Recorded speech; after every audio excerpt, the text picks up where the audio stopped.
दसन का नवा बहाना सोच रहे हैं या मुर्दा बुत सिर्फ टांग दे सहारे खलोता है?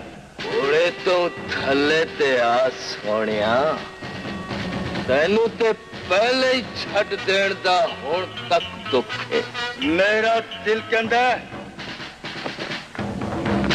तेरी मौत की लकीर मेरे हाथ च लिखी है। मैनू ते ऐसा हथ लभदिया चिट्टे आ गए ने यार, जरा हथ ते वहा। हेलो दस इस मुर्दे नू बोरी च बंद करके भेजना किथे वे?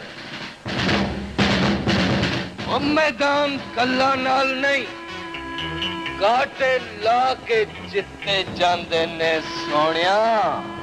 चला गंडा सा चला। इस 1.5 मन की लाश ते एक गंडासा किंदी को देर चलेगा? इस पिंडे ते निशान पाउण लई ते मैं पूरा पंजाब फिरिया वा। जे पंजाब ने तेनू पागल समझ के कुछ नहीं आख्या तो फिर जाके किसी मजार से चादर चढ़ा। इस मुर्दे नू बगैर दफनाए तुर जावा? इस घोड़े से बह के नस जाओ। नदियां ते गिद्दड़ दे कन्न च भी पा दईए ते ओ भी नहीं नसदा। मैं ते फिर नूरी नत्ता। इस कंडासे दी तार ते लगा होया 7 नत्तां दियां लत्तां ते लहू सूंघ के समझ आए कि मैं कौन।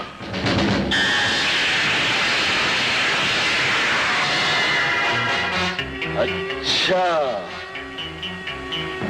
ते मौला जट तू है? अपनी लत अपने हथी ला के मेरे पैरों में छोटे हुए जट दे खाक तो बचन दी आखिरी सूरत ही। बस कर सोनिया, बस कर। किधरे नजर लगदी मैनू रज के वेख तो लैण दे।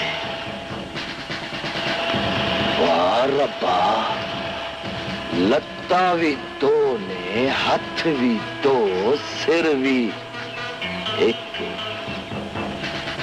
इन्ने आम जिस्म बिचते वो जुर्रत आ ही नहीं सकती जेड़ी लत नाल टकरा सके। तेरी बदबख्ती सिर्फ फैनी है नत्ता, तू जट दा सिर्फ ना सुने आधा खाक नहीं देखा। ओए जटा,